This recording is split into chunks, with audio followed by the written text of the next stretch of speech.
Good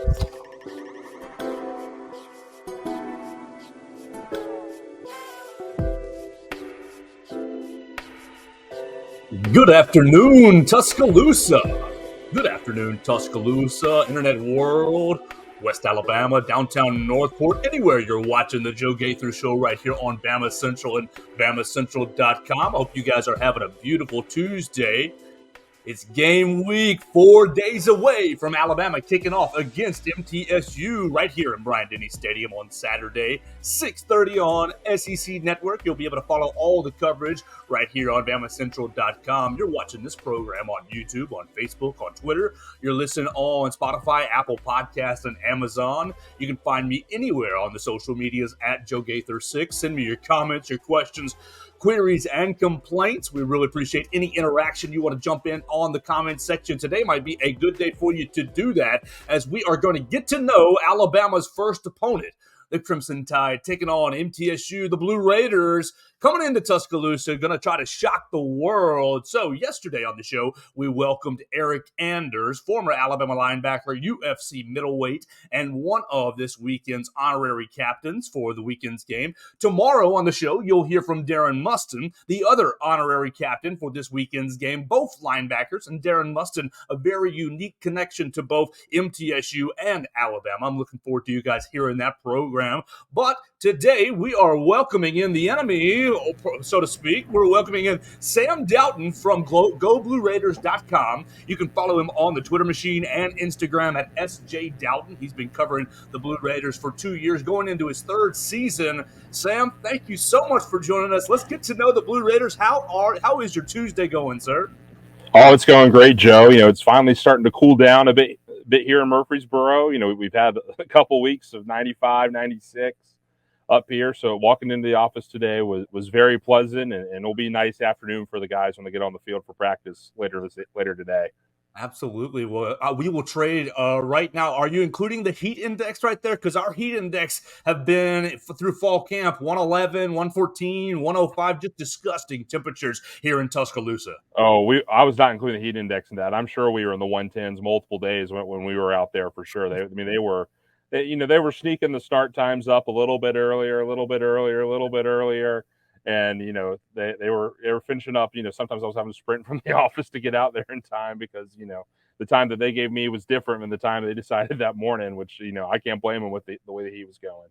Absolutely. So we're hopeful this weekend's temperatures. The 6:30 kickoff will help, absolutely, and we're looking forward to hosting you guys under the lights here in Bryant-Denny Stadium for the season opener. The 6:30 kickoff will help. I think you're looking at a high of I think I read was about 93. So you add about 7 to 10 degrees with the heat index, but then you take some off for the evening game. It'll probably be around 99, but I will warn you, they keep the Bryant-Denny Stadium press box ice cold.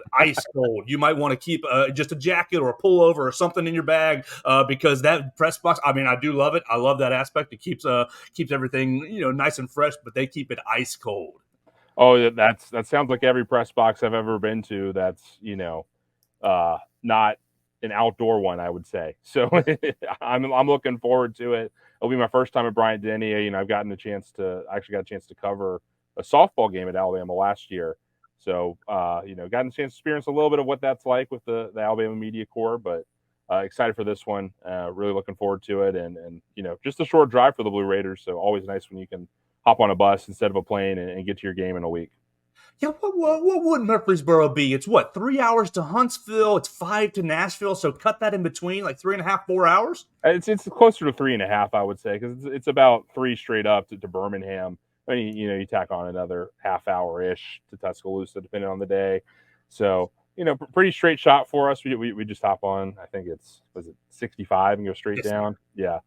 So pretty easy drive. It will be, and we hope you guys make it safely and securely and don't have any sort of hiccups on I-65. Sometimes that can happen with construction or maniacs, losing their minds in front of you. But hopefully everything goes smoothly and you guys get it. Are you driving down Saturday or are you coming Friday to wake up in Tuscaloosa on Saturday? Yeah, I'm part of the second wave of the media team here. We got some guys going down Friday with the team. Team will head down Friday. But I'll be heading down Saturday morning, coming back Saturday night. Long day for me, but exciting day for me as well. Absolutely. One of our video guys is traveling with me, so it'll be a fun time. We like this, like they said, because we have smaller school. We don't travel as many people on the road as we would like some of the time. But I'll get to travel, get to send some extra videos, some extra photogs down, and that's always good. That's exciting. Well, Sam, you've been with the Blue Raiders. You've been with Go Blue Raiders for 2 years now, and you've you're very familiar with the program, writing as a staff writer. I love that aspect. You can read him at goblueraiders.com. Read his notebook. He was part of the media contingent yesterday with Coach Rick Stockstill. Pulled up that interview and I listened to that, and I listened to the Rick Stockstill show in the evening. So got a little familiarity there. But just off the bat, I mean, obviously, Nick Saban talked yesterday as well. And Nick Saban does what he does with every single small school. They got a really good team. They had this really big win last year. They're going to be really challenging for us. And he totally ignores, oh, we're a 40-point favorite. What will MTSU be bringing into Bryant-Denny Stadium just in general terms? And what's the expectations for Rick Stockstill for his 3.5 hours here in Bryant-Denny Stadium? Well, I think I listened to Nick Saban's press conference yesterday as well, and I thought his scouting report of what Middle Tennessee does well was very accurate, right? Obviously, like you said, he likes to hype up the good stuff and maybe ignore the flaws that some teams might have. Sometimes that's his prerogative, right? He wants his guys to be focused on what the other team does well. But the things he said about how it's an offense that's challenging because it's a 4 wide almost all the time, spread you out, where you have to win one-on-one matchups. That's very true of what Blue Raiders try to do offensively. And then it's a very aggressive defense that's going to throw a lot at you, throw a lot of weird schematic stuff at you that can be challenging for opposing quarterbacks to understand and break down and identify. And that often, Middle Tennessee's defense historically is one of the best in havoc plays, tackles for loss, sacks, turnovers. In the country every single year. Now, if you look at the overall yards and points per game, that doesn't always translate that way. But when it's going well, it's going well, and they've shown that ceiling. As far as expectations, they're going to come in and try to win. There's no question about that. They're not just going to roll over. But I think that they want to see progress on a lot of fronts that they've made in camp, and if they can show progress on those fronts against a team like Alabama, that's number 3 in the country. People will be feeling pretty good about where the Blue Raiders are, win or lose at the end of the day Saturday. But, this is a team that went into Coral Gables last year and, 26-point dog and ended up winning by 14. So if you swing that cover, then this is a tie game this year. So who knows what might happen? I've seen stranger things happen since I've been here. But certainly understand the perspective of Crimson Tide fans and Blue Raider fans who maybe aren't expecting a win on Middle Tennessee side this week. Well, there may not be a win, but I think there's many parallels. And really, you talk about going into Miami and winning. I'd like to start there. And really, you also parallel the 2015 game with what Alabama was dealing with in its own in its own sidelines with dealing with Cooper Bateman or Jake Coker, who's going to play quarterback. It wasn't until the following week that Jake Coker really locked everything down against Ole Miss, unfortunately in a loss. You're dealing with many parallels right here. And so I'd like to ask, what was the lesson, or what was the biggest takeaway that enabled the Blue Raiders to go into Coral Gables and win? And just for all of the Alabama fans watching, I will caution you: don't lay the 40 points. I don't think that's going to be a very safe bet this weekend. Well, the Miami thing, I think, was a lot of what Middle Tennessee did well. It was things Miami wasn't necessarily best prepared for. Middle Tennessee, last year's team and this year's team to some extent as well, had a very strong defensive front and defensive line that created a lot of pressure. And it was pressure that, sort of with the new offensive, coordinator, in that system. Josh Gaddis was a coordinator in Miami last year. It was only, I think, their 4th game. So they still weren't like super comfortable with what they were doing. And Middle got a couple quick turnovers. They got an interception on the very first play from scrimmage. They got an interception on the second throw of the game from Tyler Van Dyke that was taken back for a touchdown. And then I think they either got a fumble or a turnover on downs on the next drive that led to a really long touchdown throw. So, within a blink in the first quarter, Middle's up 17-0. And that's just, at that point you have to start changing what you're doing on offense to just stay in the game. And so, it was, a calamity of errors, but a lot of that was because of stuff Middle was doing to force those errors on Miami's side. And then, if you look at the rest of the game, the rest of the way, it was pretty much a dogfight, pretty even matchup. But, hopefully whoever Alabama rolls out there, Nick Saban didn't release a depth chart, so we have no idea who's going to be starting anywhere, particularly at quarterback. I haven't even thought about, the 2015 parallel, but that is a good point about Cooper Bateman and Jake Coker and lots of similarities there. But whoever rolls out there, if they can take care of the ball, that's going to be the number one word. But, it's not an easy defense to take care of the ball against, as we'll get into.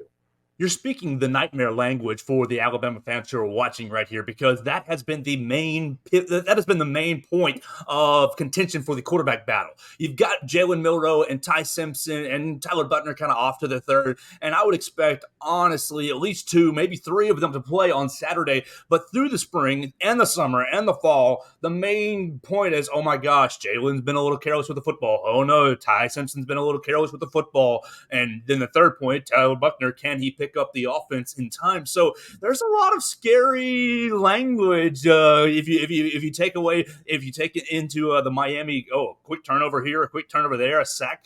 I think we've had a couple pass protection issues during fall camp. So there's a lot of I think the Alabama fans who are expecting to lay the 40 and walk away happy bettors might, I would once again caution that.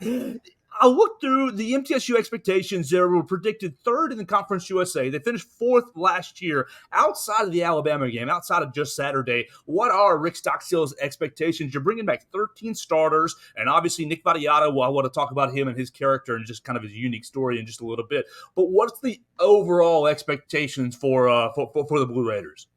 Well, it's not something that they set out super explicitly, right? Like, it's a team that wants – every team wants to win a title every single year.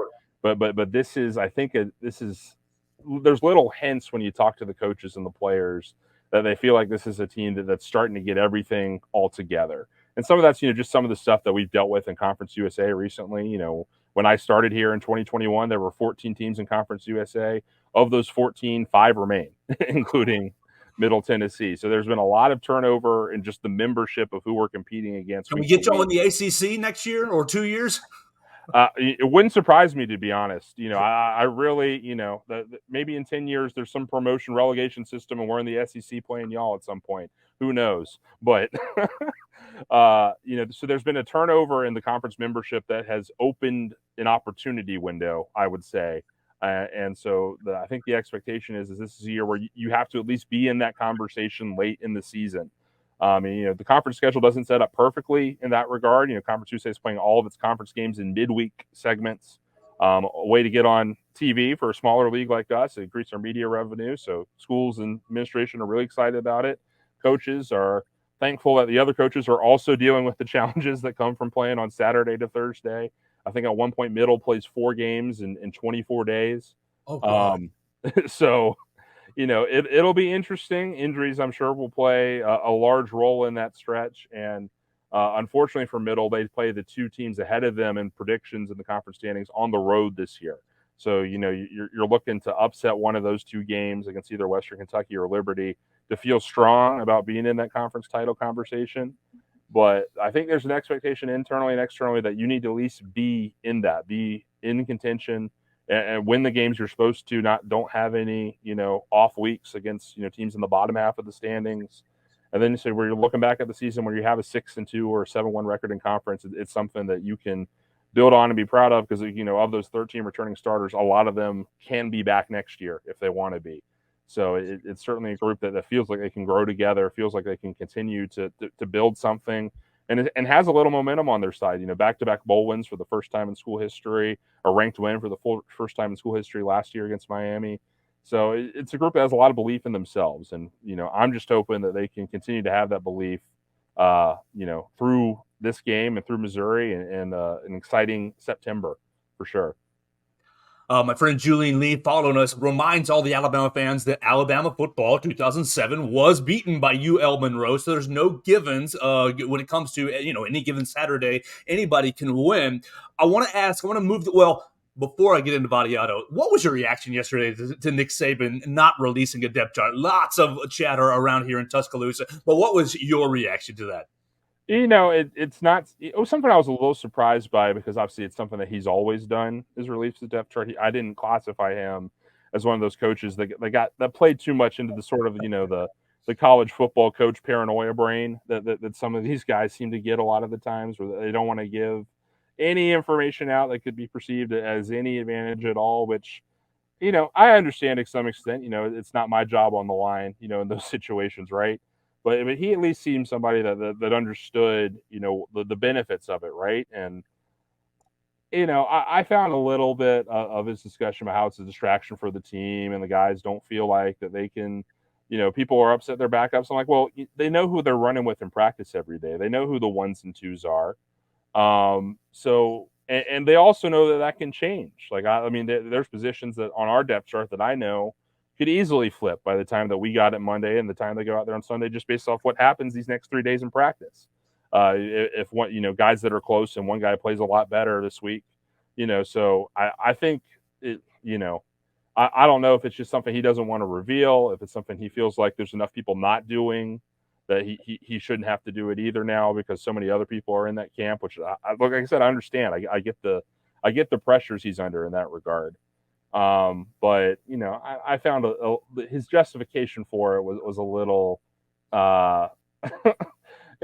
he could do a little better with it, but it's his prerogative. And, certainly, Middle's having to prepare for at least 3 very different styles at quarterback, and who knows where else on the field. So, certainly might help him this weekend, probably will help him the rest of the way, because I don't expect there'll be a ton of clarity at that position even after this week, heading in Texas for y'all. So, but yeah, I think if his players are distracted by who the media thinks is starting, then there's some bigger issues that you got to work out with mental toughness and like, hey, look, that's not easy for a kid to be a backup, right? It's hard to accept that role and hard to grasp your mind around the fact that there's still competition going on right now. But I think the best of them figure that out, and you've certainly seen young guys on Alabama's roster build off of that, being in that role and grow in further as their career goes on. Absolutely.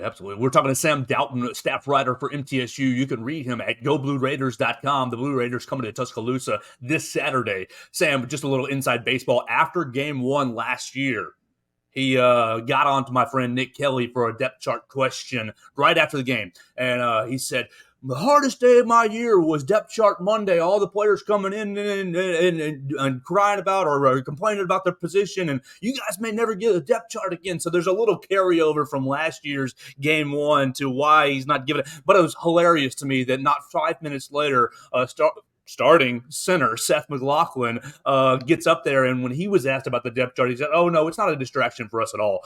And so it was, I certainly know it can be a distraction for certain players. It's something sure. that I've experienced here, where we've, the first depth chart of the season is often for us heavily based off of who's returning, and that might not necessarily reflect, a true freshman that's playing really well might not necessarily be on that first depth chart until they start to play, right? Just as Right. an example, or a transfer or anybody really. And that's just sort of the way that the football staff puts it together. So they're like, we're going to take guys that we know what they are, and then if somebody shows up, we want them to be a surprise, right? Well, sometimes they don't tell some of the players that, and sometimes that gets back to us in the SID office where I work, that we're not putting out what the true depth chart is. And I'm like, well, you're starting, like, and you're going to be announced as a starter when the game starts. It's just what's in the game notes on Monday, right? And so sometimes I think it's just they don't have enough time to explain it maybe to some of the guys, the way it works, and maybe they don't even have a real internal one because they don't want to, don't want that regimented thing. They want guys to feel like they can push up, but they know every day when they walk out there whether they're with the ones or twos, like or the threes or the fours or the scout team, whomever, right? Like players have a very good idea of where they fit in to the system, and whether it's a redshirt year for them, or they're a role player that's going to have a shot to start in certain situations, whether it's they're in tight competition with one guy on the team, or whether they have jumped ahead of so many guys that they can not cruise, but they got to maintain that high level of play, and they'll feel pretty safe about it. So I think his players are smart enough. I think most college football players are smart enough to get that. But I've seen it happen with players in our program, players in programs I've covered. And so, maybe there's more to it than I'm thinking. No, Oh, there's not more. You're exactly right. It's going to change. And Miss Julian is exactly right. It's going to change game to game and really throughout the season. I was an average Andy athlete in high school, and I always knew where I was. Oh, I'm playing on the third string. I'm playing on the second string. Ooh, I might be able to beat that guy out. Like, it's just silly gamesmanship. You mentioned red shirt season in your last answer, and I want to talk about somebody who had a very interesting path. Nick Vattiato he's going to redshirt apparently as a freshman. Then he gets thrown in due to injury, and then last year, okay, you're back and you're going to recapture your redshirt year. Oh, you're the bowl game MVP. And now he's going to be the starting quarterback. Nick Vattiato, he's going to be the starting quarterback against the Crimson Tide. 100,000 people are going to be yelling at him. The new Kevin Steele Alabama defense is going to be in his face. What is really the character of Nick Vattiato, and really just kind of just kind of beyond the football player? Obviously, I want to know how he's going to play 6'1", 200 pounds, playing in an air raid offense, kind of, but really just the character to say, you know what, I'm going to burn my red shirt my first year because the team needs me, and then I'm going to re-accept my red shirt and re-accept my position on the bench. I just think that's such a fascinating, special mentality, especially when you think about the current climate of college football with the transfer portal and really with quarterbacks specifically. I want to go play. I want to get my name out there and really show people what I can do. Just talk about Nick Vattiato and just really the unique, special character that he possesses. Well, with Nick, two phrases sort of come to mind. The first one is that team first mentality that you sort of allude to, right? Nick and I both joined the program at the same time, I like to say. His freshman season was in 2021, which was my first year covering the program here as part of the athletic department. And so, when I first got here and I was learning, just who was in the quarterback room, who were some of the characters, he was sort of the guy that's like, hey, he's a freshman, we just got him, he's probably going to redshirt this year, right? So I was like, okay, cool. Like I'll focus on the other three guys that were competing for the job. And the guy who ended up winning the job was a man by the name of Bailey Hockman, who was a transfer from NC State, who started the first 3 games that year, and then after the third game ended up leaving the program for personal reasons, decided to retire from college football. So then the guy that took over for him was a guy named Chase Cunningham, who was a former walk-on, who worked his way up, earned a scholarship, and had earned the trust of the coaching staff. And he ends up doing a really good job as the starter, but tears his ACL. And then at that point, you're down to 2 scholarship quarterbacks for the last 4 games of the season, and they end up deciding that Nick's the guy that they feel like they have the best chance to win with, and I think they needed to win 2 of the last 4 games to qualify for a bowl that year, finish 6-6. And so Nick, comes in. They tell him like, "Hey, like we were planning on redshirting you, but we really need you right now." And he's like, "All right, like I'm going to be the guy." And then his first start out there is about as Hollywood as you can get as far as the arc of a player, right?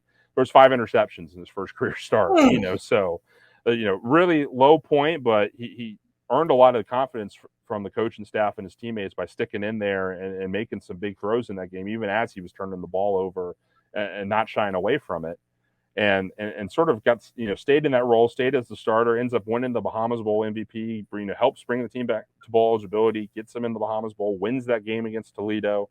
So, feeling really high, and he obviously improved his play over that course of thing. The only way to go was up from a 5 interception game. Right.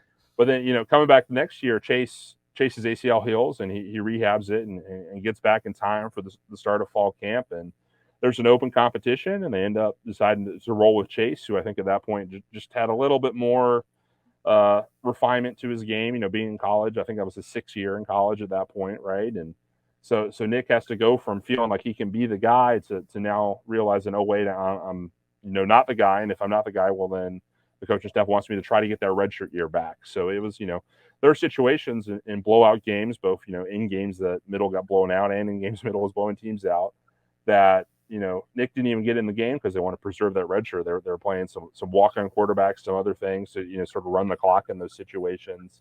And, it just seemed, from my perspective in the press box, looked like it was very tough on him. And he had good things to say about it when I asked him about it this summer, about how, well, I knew what, the situation was, so it made it understandable. But Chase ends up getting a concussion late in the season last year. So Nick has to step in for a game, wins that start. So he's 4-2 as a starter if you go through all the games he's started since he's been here. And, has sort of just become the guy and has learned the respect of his teammates and the respect of his coaches for having that team first mentality. And I think, team first, guys don't really have this reputation as well, but talking to him, it's clear how much of a competitor he is and how much that fire was lit under him, to start. I mean, one thing that Rick mentioned in the press conference yesterday about him was, he was a COVID year recruit. His senior year of high school in 2020, senior season, was wiped away at his home high school because of the pandemic. So he went and found a school that was playing and played out his senior season because he wanted to play that much and prove what he could do. But at that point, I think he was already committed to middle, so it wasn't even like he was trying to, get a better offer. He just wanted to play. He just wanted to go out there and compete. And, that's something that sticks with him now and has earned him the respect of the guys. I mean, the way his teammates talk about him is, everything you'd want a teammate to say about your starting quarterback. And, he's really taken the job and ran with it. This is the first camp that I've covered where the quarterback position was settled right from the start. And it's kind of left a very different dynamic covering the offense this year than I've been used to, because there hasn't been all these, well, we don't know who's going to be throwing the ball yet. They've been pretty open that it's going to be Nick, and here's the reasons why. And it's kind of refreshing in that regard because, from I covered UNC as an undergrad. That's where I went to school. And the 2 seasons I was there in 2017, 2018, it was quarterback questions all the time. So this is really the first year I've covered a team where that position was settled and there wasn't any question who was going to be the guy. And that's given everybody on the offense a lot of confidence heading into 2023. So what I'm hearing is he's not going to be fazed by the Alabama defense, or not going to be fazed by the 100,000 people. He's just going to go in there and give it his all and lead the Blue Raiders to as best he can. Yeah, I wouldn't expect him to be fazed by it. I think it's an opportunity that he embraces at this point. He feels like he's clearly done enough to earn the trust of the coaches and the team to get into the game, and now he just has to execute, and he's been executing really well in camp and in scrimmages to the point where they're spending a lot of scrimmage time finding out who his number 2 is going to be. They're like, all right, well, we know Nick and the first team offense can do it. Let's see who can be the guys behind them that can step up in those situations. So they've got more confidence on offense than I've seen in a long time. Part of that is it's the second year under the coordinator. Another, that they've gone through this. My second season was the third coordinator in 3 years. So now they've got, a returning coordinator, returning scheme, and that always helps out when you've got that sort of connectivity year to year. Absolutely. One area where MTSU might be looking for a little more help is in the wide receiver room. You lost a lot of your wide receivers, and one of your best wide receivers, Jalen Lane, transferred out of the program. I'd like to know a little bit about the pass catchers, but more on a broader subject. How has a smaller school like MTSU seen the transfer portal both benefit and, I guess, negatively affect the program? Because really here at Alabama, Nick Saban's been kicking guys out who don't belong and poaching good talent. How does it affect MTSU?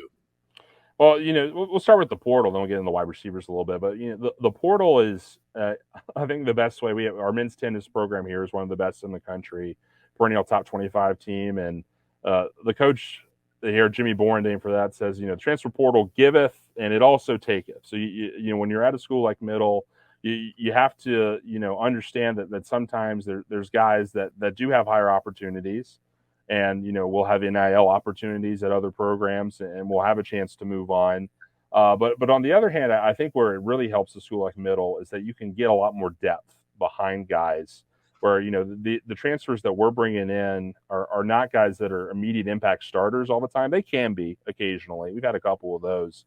But for the most part, it's, they make your second teams that much better year to year. And so if the guy gets hurt, you're going to have a high quality athlete at the very least, and often a high quality player coming in. And then for a school like Middle, we can do that to some extent, have some FCS players come in that are very talented FCS. We had an FCS linebacker, Christian Dixon, had a big year for us last year.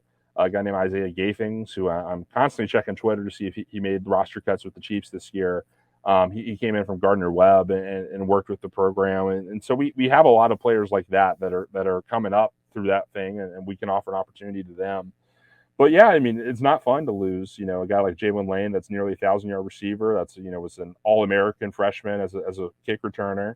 Or DeCorian Patterson, who's at UCF, who, led the nation in interceptions last year. Like it's not a fun feeling to have. But you wish those guys the best, and you move on the best you can. And like I said, we've had some talented guys come into the program that have helped raise the level of the whole team, really, with their talent level. As for this year's wideouts, number one, you got circle DJ England Chisholm, which I know Kevin Steele has circled number 3 on the call sheet this week, because last time that DJ played a Kevin Steele defense, DJ had 2 catches for 169 yards and 2 touchdowns. Woo! So game-breaking speed, he's somebody you got to keep in front of you. And because he's got game-breaking speed, he sometimes opens up opportunities for other guys, even when he's not getting the ball, just because of the attention you have to give to him. Whether particularly in zone coverages, right? You got to make sure you're shining that way. You're not letting him get behind you, and that can open up some options underneath a lot of the time. So even when he's not getting the ball, he's often a big part of what they're designing, what they're playing to do. And he's really the only returning pass catcher that had a lot of experience last year. There's some guys that have gotten into the game, particularly the slot receiver Elijah Metcalf has had some big moments for the team in sort of spot role player duty. His first 2 seasons here, so he's somebody to have a lot of expectations for. And then in relation to DK Metcalf, I don't know off the top of my head. I'd have to go look, but I don't think so initially, because I think they're from different parts of the country.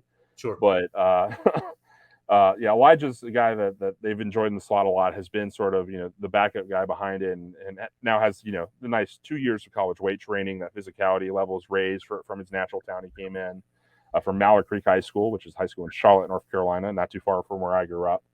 And then you have, I think the most interesting part of this offense is the wide receiver H position, which is, I call it like a quasi tight end. I think the H is signifying for H back, but they are bigger wide receivers they use in the slot.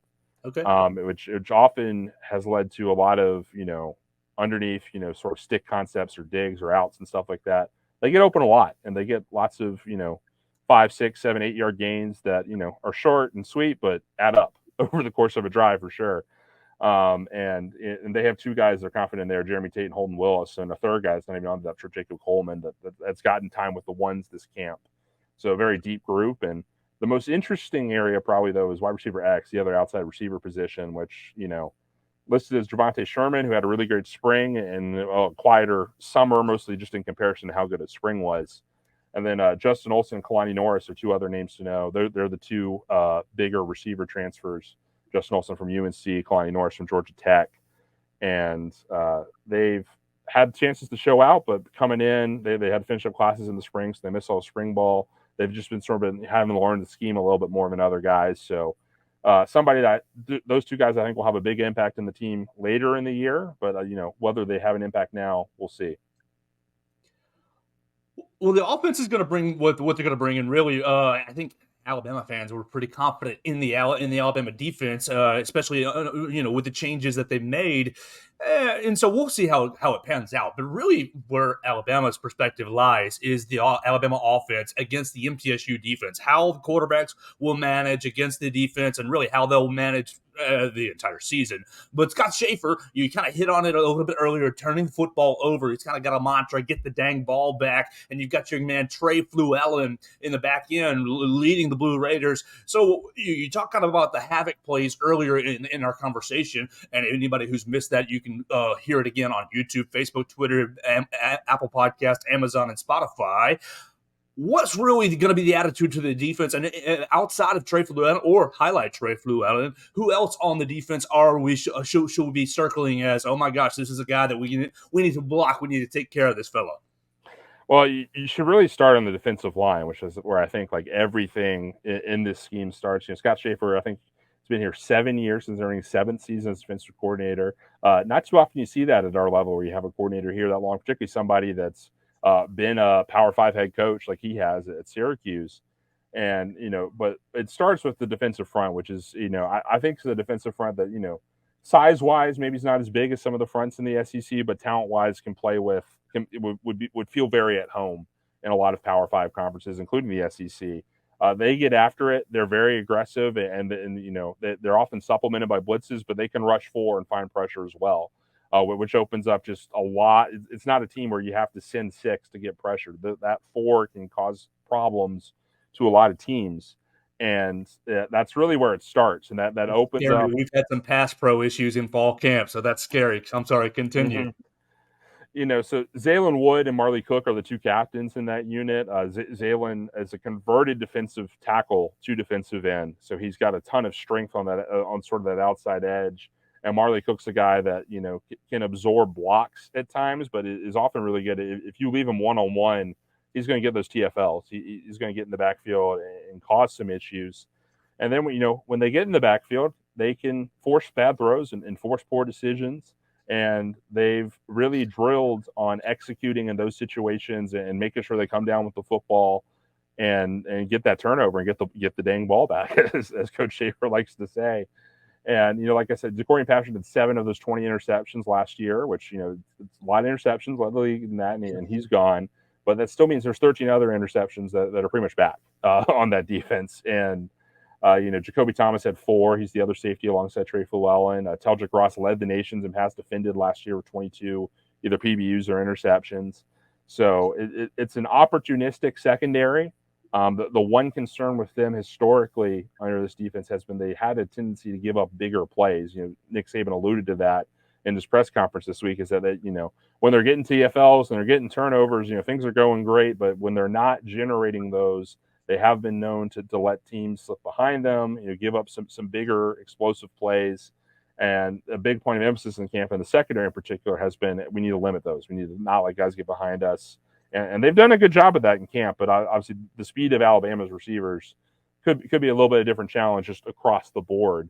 DJ's speed, I think, is pretty comparable to a lot of them, but having 3 guys with that much speed out there in the route, that can be a lot to handle for sure. We've been talking to Sam Doughton, staff writer for MTSU. Please go read his work at GoBlueRaiders.com. Not only covering football, but covering all sports for MTSU. Go read him at GoBlueRaiders.com. Let him know that you're thankful. And follow him on social media at SJ Doughton. So you've been there. You're going into your 3rd year. Rick Stockstill actually has been there since 2006, paralleled right here with Coach Nick Saban, 1 year longer than Nick Saban here in Tuscaloosa. Can you give us a good Rick Stockstill story that maybe, or any off the wall stuff that they really, because really my only introduction is to, the 2015 game, and now here in going into this week. He's got a very, it seems like he's got a very straightforward attitude. And so any insights you can give on Coach Rick Stockstill? He's got a lot of former players on his coaching staff, as evidenced by his son being the passing game coordinator, who was the quarterback here in 2015. What's your impressions, or what are your any thoughts on Coach Rick Stockstill? Well, he's old school in all the best ways, right? Like he's not somebody that's going to get in the guy's grill and practice, and unless they do something dangerous or put somebody in harm's way, whether it's tackling somebody that shouldn't be tackled or something like that, right? But in all the family sense, building a site sense of team camaraderie, which you see, bringing former players back to be on staff, he's old school in all the best ways in that regard. Keeps it tight knit. And a lot of, even beyond the former players, a lot of his coaches have been on staff a long time, or he's coached with a long time. One figure that people may not have noticed on the coaching staff is Coach Tommy West, who's the defensive line coach, former head coach at Clemson and Memphis, that Rick Stockstill was on the staff of when he was at Clemson. So somebody that's been brought back into the fold, sort of the mentor now becomes the head coach and brings the mentor back, right? And it's a fun dynamic to be around because there is so much history. When we have rivalry week against a team that we've played a lot, I have 3 or 4 guys I can go up to in the office and be like, hey, what do you remember about this game that you played in a specific moment? And that makes covering those types of games pretty fun. Yeah. But I think one thing that I didn't really understand about him until that Miami game last year was, at his heart, he's still that quarterback that was on like some of Bobby Bowden's first really good teams at Florida State. He's got that big chip on his shoulder and that really competitive streak, and he doesn't let it show a lot of time. He's got a really even keel on the sideline. You see that a lot, but he gets fired up in the right situations and really motivated and care, and that's why his players respect him, because his players feel like he's one of them. In a lot of ways, even with the age gap, because he played for FSU in the 70s. And, I think, having that sort of connection to your players is pretty remarkable in this day and age. And, not something you hear a lot about, but like you said, the players want to come back and coach for him. And that's really the best, endorsement you could have for the types of relationships he builds. 100%. If my high school coach said, "Hey, come coach for us," I might leave my job right now. That is a huge that's a huge endorsement. Absolutely. So, Sam, we've been talking about 39 minutes. Right at 40 minutes. We're going to wrap this bad boy up here in just a couple of minutes. I just want to leave an open door for anything that the Blue Raiders, anything that I didn't have notes for that Alabama fans and people should be watching out for when MTSU comes to town on Saturday night. Anything, any unique stories or coaching points or players that you think Alabama really needs to be aware of? Well, one thing we got into towards the ends of Rick's time in the press conference yesterday was the fact that his daughter Emily, when she was a student at Alabama, worked for the football office, worked in the recruiting office there. So, if you can go back and watch on our YouTube channel, just search good, Middle Tennessee Athletics, you should be able to find the full press conference from yesterday. But yeah, he talked about, how Emily would, go to the SEC championship with Alabama and then come to whatever bowl game the Blue Raiders were in that year, and then go and back for the college football playoff with Alabama, and the experiences she had and the stuff there. So it wouldn't surprise me if the SEC network had a little something on that, a little picture package coming out of the timeout or something. So anyone tuning into this now, you would have heard it here first and known about it first, and you can show off to your friends watching when that happens this weekend if you're not fortunate enough to be there in Bryant-Denny. But that's just a fun little connection between Middle and Alabama this week that wasn't there in 2015. So something that was fun, and I think Coach Stockstill got a little kick out of talking about yesterday. Do you think she had more fun with the college football playoff bowl games or in the Bahamas Bowl? Come on now, tell us about the Bahamas Bowl. What's that experience like? Well, the Bahamas Bowl, you don't think about this until you have to do it, right? But that's such a logistical challenge, getting a full, football equipment truck. How do you get a football equipment truck around the country? Well, you put it on, a cab, and you drive it wherever you need to go. Well, the Bahamas is in the middle of the ocean, right? Right. So you've got to put that cab truck on a shipping vessel, a ship, and ship it that way on a ship to get it down there. So you're not even flying it there. You've got to plan out, and we had to do this in Hawaii last year too. That's the same way you got our stuff out to Hawaii. You got to, as soon as we know where we're going, like that's why it's one of the first bowls that's announced every year, because the teams got to have enough time for the equipment staff to get the stuff onto a shipping container at some port somewhere and get it to Nassau where the game's going to be. And you got to have all your stuff done. You got to have all your game stuff, your practice stuff, everything that you're going to need for the week. And so, that's a challenge. And then with the Bahamas, you got the passport side of it too, that can be, interesting. We've had to call on members of Congress to get us into the passport office at times to make sure that everybody gets their stuff to go down there. But it's a tremendous experience for those players and those student athletes. Most of them haven't been outside the country before. Many of them have never been to a tropical location like that before. And both the Bahamas Bowl and the Hawaii Bowl that do such a great job taking care of the guys while they're down there and making it a really fun, cultural experience for them, getting a chance to experience it. So, I think some in our fan base, can get frustrated by it because it's not an easy destination to get to, and we certainly understand that. But as far as student athlete experience goes, which is what you're all about when you work in a college athletic department, doesn't get much better than that. What was your favorite takeaway, just on a personal level, from either of those experiences or both of those experiences? Well, I didn't get a chance to go to the Bahamas Bowl just due to some COVID protocol things back then. Okay, But the Hawaii Bowl I got a chance to go to last year. And, there was, I think we had our opening press conference at like 8:30 in the morning. And we were staying at one hotel, and San Diego State was staying at another hotel. And we met at like the hotel in the middle, basically. Like there was a hotel like in between our two, and that's where the press conference was. And it was my first day there. I had like a 26-hour travel day to get there on some flights because I was at a wedding, the night before or something. And it was so waking up at 8:30 Hawaiian time, which is like 12:30 here in the Central Time Zone, 1:30 over on the East Coast.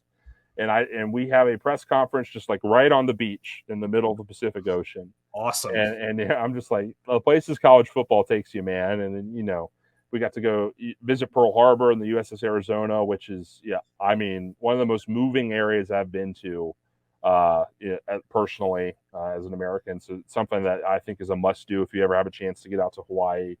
And then, just getting a chance to experience, the culture of it. We had a tour guide with us that whole week that, would tell us just, about everything you could possibly want to know about Oahu and Hawaii. You know, he'd point out like, you know, this tiny house over here has a $1 million value just because it's on this island, and how, you know, hard that can be for Native Hawaiians to stay on the island unless they have a well-paying job, and some of the challenges there. But it just gave me a great appreciation for the world, and you know, waking up every day at a beachfront hotel and walking out and enjoying coffee on your little porch, like, doesn't get much better than that. Well, Sam, I really appreciate your time so far today, and we hope you have a great experience here in Tuscaloosa. Everybody who's watching and listening, you can follow Sam at SJ Doughton on the Twitter machine and Instagram. He's the staff writer for MTSU. Read his material at GoBlueRaiders.com. Sam, I hope you have a great experience here in Tuscaloosa. We look forward to it. I won't be in the press box. I'll have several colleagues there. I'll have to send my BamaCentral folks, Austin Hannon and Katie Wyndham, down to say hello and thank you for your time. I hope you have a great trip down here. Enjoy Tuscaloosa and have a great 2023. It's right here, man. Oh, I'm so excited, Joe. Thanks for inviting me on this week. I hope I was able to teach your friends and viewers a little bit more about Blue Raider football. But I'm mostly just very excited the season gets started, and excited to start in Tuscaloosa with all y'all this weekend. It's always a big moment every single year to start the college football season, and we got just a little taste of it last week, but nothing quite like true week one football to get it really going. So excited for it. Best of luck the rest of the year, and hopefully, you know, I'll have a chance to talk to you later. Absolutely. We look forward to doing it again. Maybe when we collide in other sports. That'd be great. Hope you have a great day. Thank you so much for your time, Sam. Thanks, Joe. Yes, sir.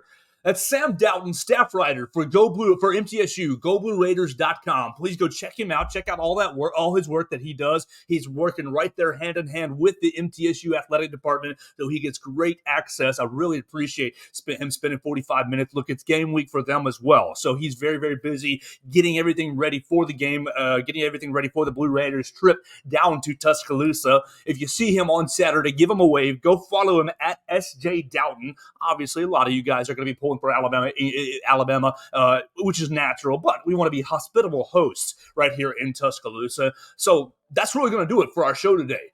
Now you know about MTSU. They're going to bring an air raid offense. They're going to try to create a lot of negative plays on defense.